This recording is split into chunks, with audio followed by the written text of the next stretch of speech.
Hello, everyone. I am Corey Andrew Powell, and I am so happy to welcome today's guest, Laura Gassner Otting. Now, Laura is a renowned life coach, best-selling author of the 2019 book, Limitless: How to Ignore Everybody, Carve Your Own Path, and Live Your Best Life. And her newly published book is called, I have it here, Wonderhell: Why Success Doesn't Feel Like It Should and What to Do About It. Now, Laura's been featured on The Today Show, Good Morning America, Oprah Daily, Harvard Business Review, and that's just a few because we don't have 10 years to get into all her amazing credits, but those are a few of them. So Laura, welcome to Motivational Mondays. Well, thank you. I'm so glad to be here. When you held up the book, it had all these Post-it notes and bookmarks. I'm like, that's amazing. Yeah, we're going to get into it. No, I'm so glad. I was trying not to even show that, but that means I was really getting into this book. But so yeah, well, first, as I just told you off camera, I feel seen by this book because so much of what we tell ourselves will dictate if we're successful or not. And so what I want to first say to you is your first book, Limitless, that I mentioned, it's really interesting because it's almost like that's one side of the coin. Limitless talks about the influence that others may have on you, how they may derail you if you let their quote unquote BS, we'll call it, infiltrate your confidence, right? And then Wonderhell, seemingly for me, is the bookend. It's like, now let's deal with what we tell ourselves, how we can derail ourselves. That's my perception, but I'd love for you to talk about what is Wonderhell and why'd you write this book? Well, I love that perception of it, actually. So I wrote Wonderhell because I found myself in Wonderhell. So Wonderhell is the space between who you were yesterday and who you just realized you can become tomorrow. And when I launched Limitless, it debuted at #2 on the Washington Post bestseller list, right behind Michelle Obama. And I was on a plane on the way home from an event where I was keynoting, opening up for Malala, like Malala, Malala. Wow, And in yeah. that moment, I thought to myself, I only wrote this book because I'm starting to get booked to do keynotes, and the people who are making real money have books. So maybe I should get me one of them. And honestly, I thought 3 people would buy this book: my mom, my dad, my sister, and maybe my dad was going to buy it used from my sister. I really did not. And then all of a sudden, I had this success. And in that moment, I thought, this is amazing. It's exciting. It's humbling. It's wonderful. But also, I got the Washington Post. Could I get the Wall Street Journal? And what about the New York Times? And someone got to talk to Oprah under the oak tree. Why not me? And I had this, because I was so exhausted from the book launch, the place in my brain that normally dictates my humility was nowhere to be seen. And I heard this voice inside my head whisper, this thing has legs. You can do more. And I saw this vision of myself, who I could be if I just did a little bit more or approached things a little bit differently or embraced my ambition. And suddenly I was struck with anxiety and uncertainty and doubt and imposter syndrome. And it was it was wonderful, but it was also hell. It was Wonderhell. So I wrote this book because in Limitless, I talk about how do we find a definition of success that actually works for us, not dictated by our 4th grade teacher or our parents or our bosses or the Kardashians or whoever. But in Wonderhell, it's if you go after a thing that actually means something to you, then when you start to achieve it, you see even more versions of who else you can become. And then it gets real. Yeah.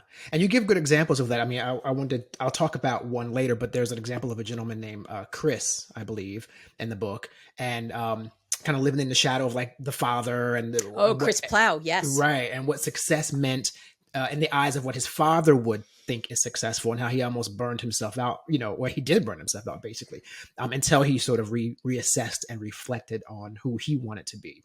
And it changes everything. And also it changes at every age and every stage. So the person who I thought I wanted to be when I was 22 is different than 32, different than 42. I just turned 52. The person who we are, at some point when you're 16, 17, 18 years old, somebody hands you a list and says, this is what makes a good job good. And you go, okay, I'm going to pick a path, a major, a career plan, a college, a trade, whatever. But nobody ever says, hey, why don't you prioritize this list in a way that makes the good job good for you? Yeah. And then nobody says, oh, and by the way, every 7 years or so, you're going to change. The world is going to change. Maybe you should reassess. And so I think that's what happens, is that we don't give ourselves that grace to change, even if we do get on the right track. It's very funny. I'm reminded when you tell that, when you say that, I'm reminded of being like in the second grade maybe, and already being primed by my family of like, you're gonna get a good job. I'm like, I'm 9, but okay. Yeah. Yeah. But Yeah. that's already like the thing. So what does that mean? Well, that means, you're gonna get a good job like your Uncle Paul. Well, my Uncle Paul was an undertaker, and he dealt with dead bodies all day, Right. But he had a career, he and he had security, and he had a right, paycheck, and he raised the family with that right. good job. And so second grade, the teacher asks all the kids what they want to be, and I say an undertaker. Then my mom gets a phone call. So I want to be a fireman. I want to be an astronaut. Right. I'm like, I want to involve dead people. Right. At the age of 9. And I'm like, so looking back, I'm like, Mom, you guys did that to me. Like, they opened a file on you that day. Totally, the FBI, they totally have me on speed dial. But I do want to ask you though, when it comes to, there's this weird sort of dichotomy though of the success that you had now said, oh wow, I've really achieved this thing, and I want more. I want more. Is that a bad thing? I mean, is it a bad thing to say, okay, I have my foot in the door now.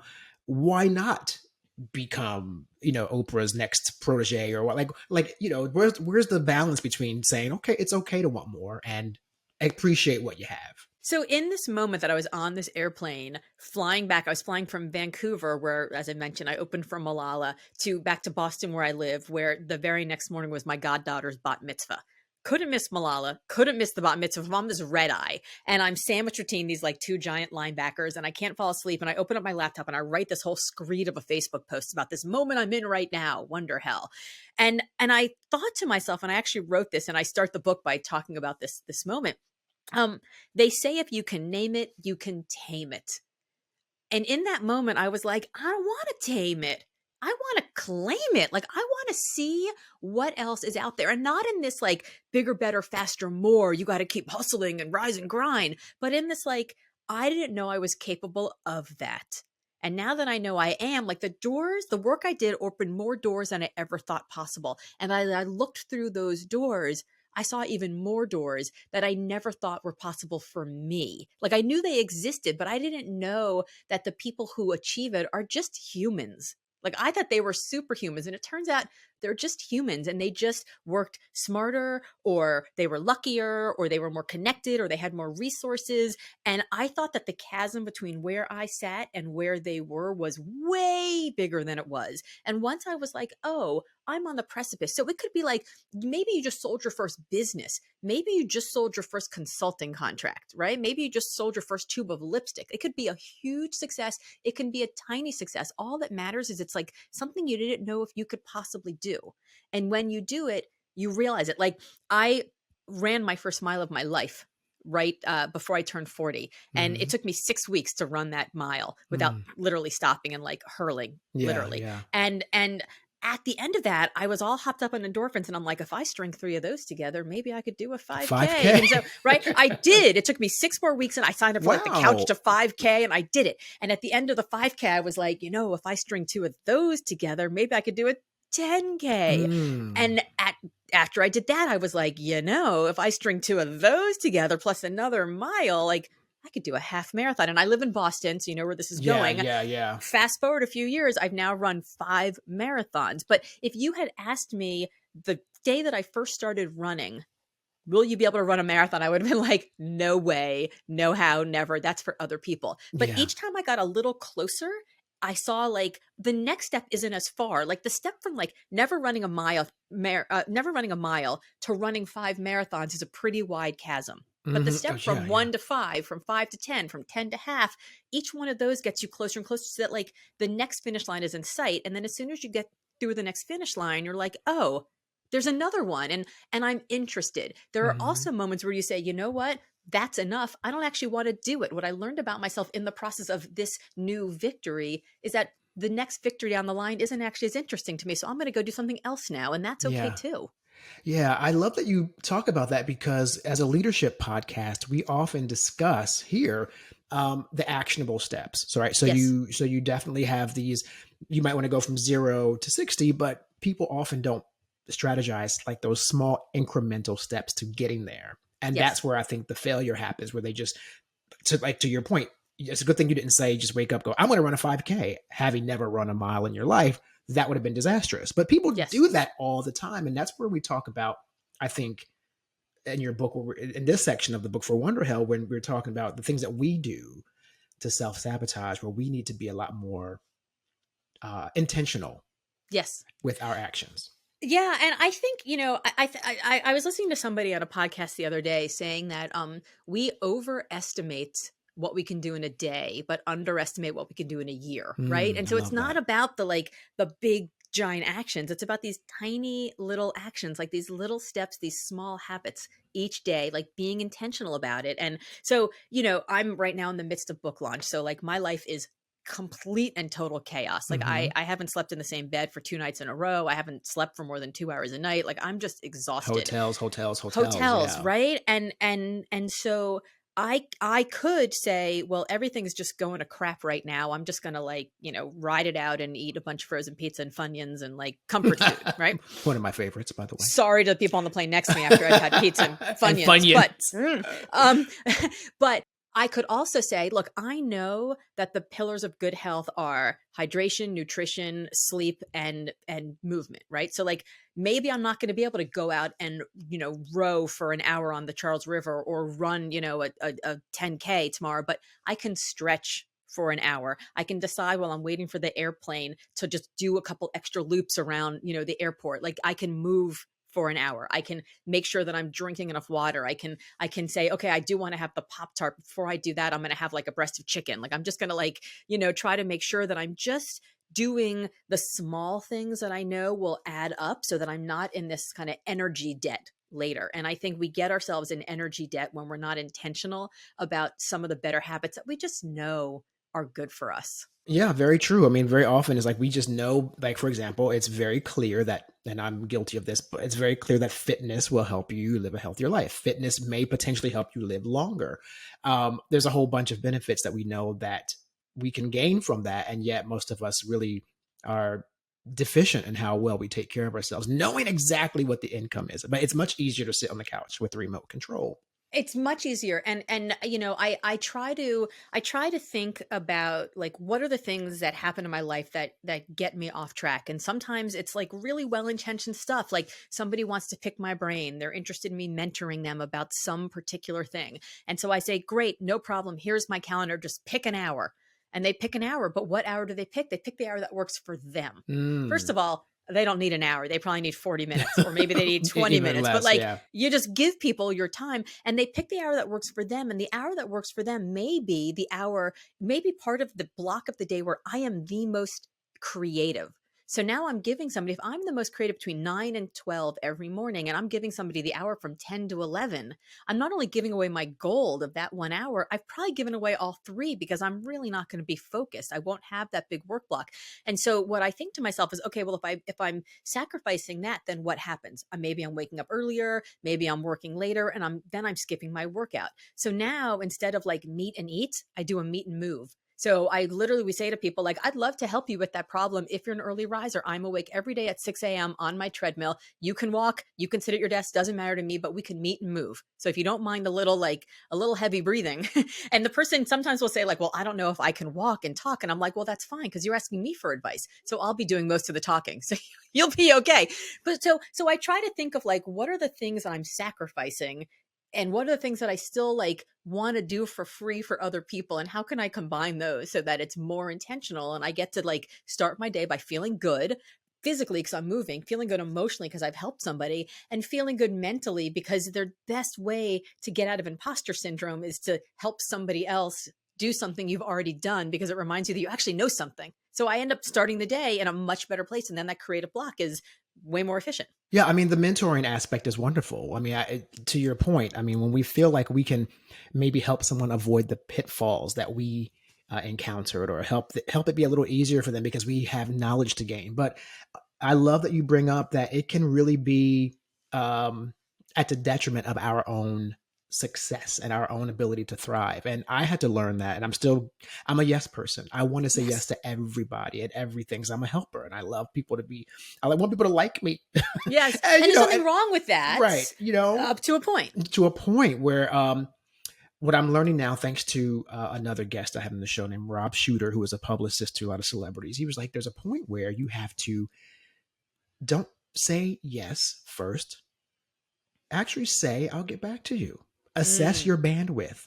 You don't have to, like, the word yes doesn't have to fly out of your mouth. Say, I'll let you know if I can do that. And you literally step back and go, can I do this or not right now? And then just be honest about it. So I'm trying to do that. I think there's better questions, actually. I think there's better questions. I ask Okay. myself 4 questions every time anybody asks me something. I ask myself, and this is so selfish, but all charity begins at home and you got to start somewhere. There you go. Will this thing help me? Will this thing help me on the other side of this pick your brain call? This, can we just check in call? Can you be the chair of my kids, the PTA bake sale? Like, whatever the thing is, do I see myself on the other side of this meeting, this call, this request, this ask, getting closer to my goals or farther from my goals? And if you're getting farther from your goals, if you're doing it, then you need to ask yourself, whether or not that makes sense. It? Yeah. Right. Is it worth it? Number 1, will this thing help me? Number 2, will this thing help someone else? So if I can't see how it's going to help me, but I can see very clearly how it's going to help someone else, and the can I pick your brain doesn't necessarily help them if they sent that email to 15 people and you're just the first one to respond. Right. Are you the person who makes sense? Does this thing help me? Does this thing help someone else? If it's not going to help me, but I can see how it clearly helps somebody else and I care about that person, then I'll still say yes. Number 3, will this thing cause me joy? It may not help me. It may not help somebody else, but if it's going to be fun and I'm going to enjoy it, then I'm going to say yes every day of the week and I'll figure everything else out. Fine. Yeah. And number 4, and I think this is a better question than a can I help this person, is am I the best, most qualified to help this person? Should I be the one to help this person? Right. Yeah, So yeah. is there somebody else who is better suited, better connected, better knowledgeable, more knowledgeable to help this person than me? And in that case, because I think what happens sometimes is, like, take the PTA example, right? Like, you're running to pick up your kid from school and the head of the PTA comes running out and they're like, oh my God, Corey, we just lost the guy who's going to chair the PTA. He had an emergency. He can't do it. Can you do it? Are you the most qualified person to do that? Or were you just the most proximate body in that moment? You were the most proximate heartbeat. And so a lot of times we get asked to do something, not because we have been well researched as the most qualified person to do the thing, but because we're the most proximate heartbeat. So number 1, will this thing help me? Number 2, will it help someone else? Number 3, will it cause me joy? And number 4, is there somebody else better suited to help? And if the answer to number 4 is yes, then the response is, I don't have the bandwidth to do this right now, but give me a minute to think about somebody else who might be better off. And then you've helped by passing them along. You've still helped. You've still said yes, but you haven't said, yes, take everything. You've said, yes, let me get you closer to your goal by helping you get there. I love that. So I hope everyone who's listening and watching will take note of those 4 steps, because it is a very difficult thing for many of us to say no. But if we say no with some sort of methodical process, or we've really thought about it before arriving at no, I think it makes us feel better, like we're not letting someone down as well. So there's a twofold, but it's also accepting there is that one little part in the beginning. It's okay to be, I don't want to call it selfish, but self-centered. Okay, yeah, self-directed. Yes. Here's the thing. So, like, when I was looking for blurbs for Wonderhell, for my book Wonderhell, I reached out to somebody who is a very, very well-known business strategy thinker. Now, Wonderhell is for leaders. It's about career development. It's about personal life development, but it's more of like personal development in that sort of, leadership space than like, here's business strategy for managers. And she's really like in that latter group. And I reached out to her because she's super well respected and super well known. And I was like, hey, would you blurb my book? And she wrote back and she was like, yeah, I'd be happy to, but why don't you reach back out to me when you're in the stage of actually like looking for blurbs? And if it strategically makes sense for me to be one of the 4 blurbs that you put on the cover of the book, because I know that space is limited, then I'm more than happy to do it. But if in the meantime you decide there's somebody else who's better and you think I may know them, I'd be happy to connect you to them. What an amazing way for her to say no, because what she was saying to me was, Laura, at the end of the day, it doesn't make sense for me to be one of the 4 people on your, like, you need to have Mel Robbins and Amy Cuddy and Jonathan Fields and Marshall Goldsmith and other people that are closer to your demographic than me. She was just like the bright, shiny name who I was happened to be emailing at the time, 6 months ahead of needing blurbs. And she said no to me in a way that was like, no, and let me help you get closer to your goal. And I took careful note on that. And now every time somebody emails me to blurb their book and it doesn't make sense, I send them back a very similar answer. So I think in addition to thinking before we say yes or say no, pay attention to how people say no to you and adopt some of the ways that they do it if those ways make you feel pretty good.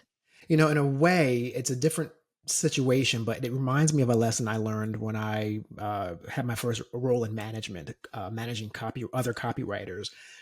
And I had never been a manager before, but you made me think there's these processes in which we can communicate with people so it doesn't come off as we're rejecting them, and Yes. you can still make it a positive situation for all of you. And one of the things I learned, which is kind of another lesson, is when you have to critique someone about something they can improve upon, you lead in with the positive.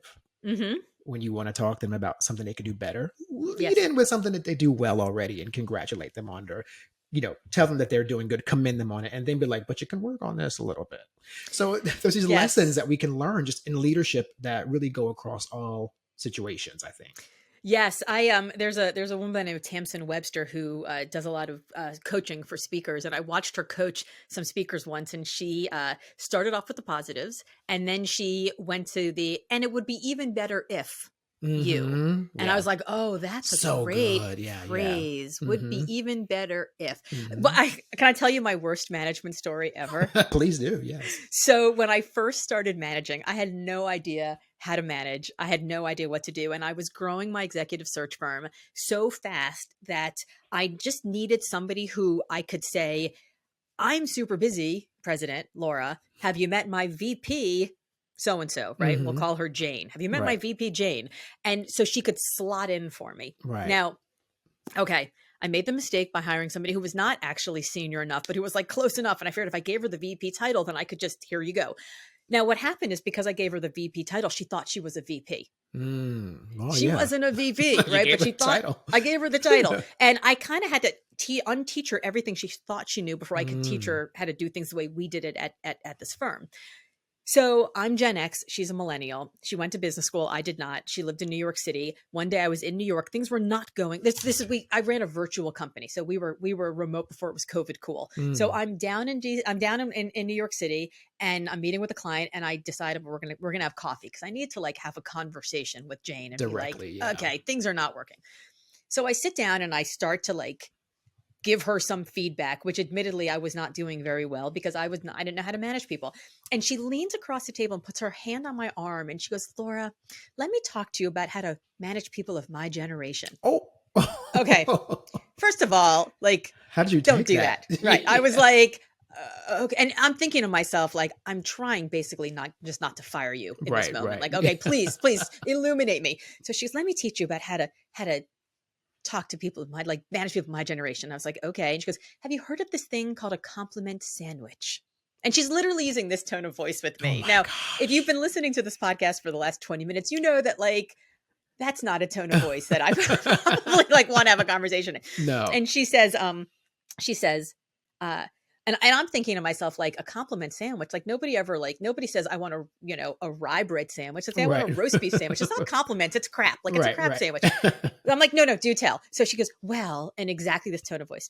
Well, first you have to tell me something really good about my work. So I walk in open and wanting to hear what you have to say.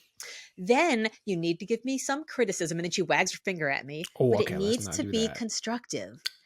And then the other side of the sandwich, you need to tell me a second nice thing to say about my work. So I leave wanting to put in practice your criticism. And I kid you not, I'm thinking to myself, I pay your paycheck. That should be enough for you to want to put my criticism into effect. But what came out of my mouth, and I'm not proud of this, was, you see, the problem with that, Jane, is that I can't think of a second nice thing to say about your work.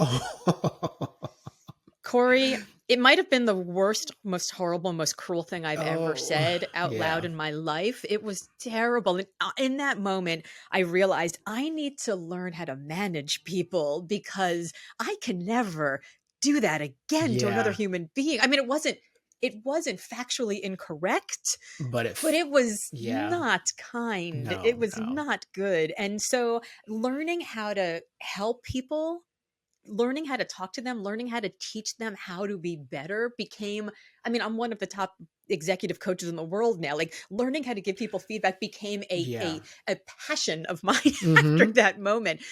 But I think we all have to learn how to use language in a way that is better for all involved. Oh, I love that. Oh, and that remind. Okay, well, two things there. One, it's so funny you brought up that example because I was asked to just do a contributing quote to an article that's coming up, and it's about what not to do in leadership. Yeah, And I you are welcome to use that story. well, It is well, it is listen. not one that makes me look Uh, very good. Probably shouldn't tell that story out loud, but No, I but it's kind of good feel like, because you move, well, you learn from it. But I just thought it was kind of funny because it was about fictional characters in film or TV and I used Miranda Priestley from, yes, so yes, yes. it was very that. All I saw when you told that story, I saw you as like Meryl Streep as Miranda going, well, the problem with that, dear, Yes, is yes.